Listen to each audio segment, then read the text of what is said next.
മത്തായിയുടെ സുവിശേഷം 3-ാം അധ്യായം 1 മുതൽ 8 വരെയുള്ള വാക്യങ്ങൾ.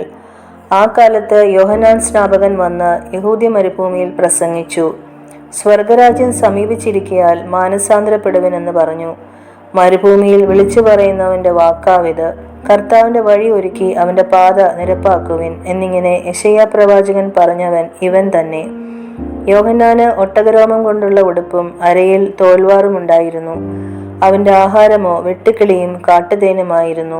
അന്ന് യെരൂശലേമ്യരും യഹൂദ്യദേശക്കാരൊക്കെയും യോർദാന്റെ ഇരുകരയുമുള്ള എല്ലാ നാട്ടുകാരും പുറപ്പെട്ട് അവന്റെ അടുക്കൽ ചെന്ന് തങ്ങളുടെ പാപങ്ങളെ ഏറ്റുപറഞ്ഞുകൊണ്ട് യോർദാൻ നദിയിൽ അവനാൽ സ്നാനമേറ്റു.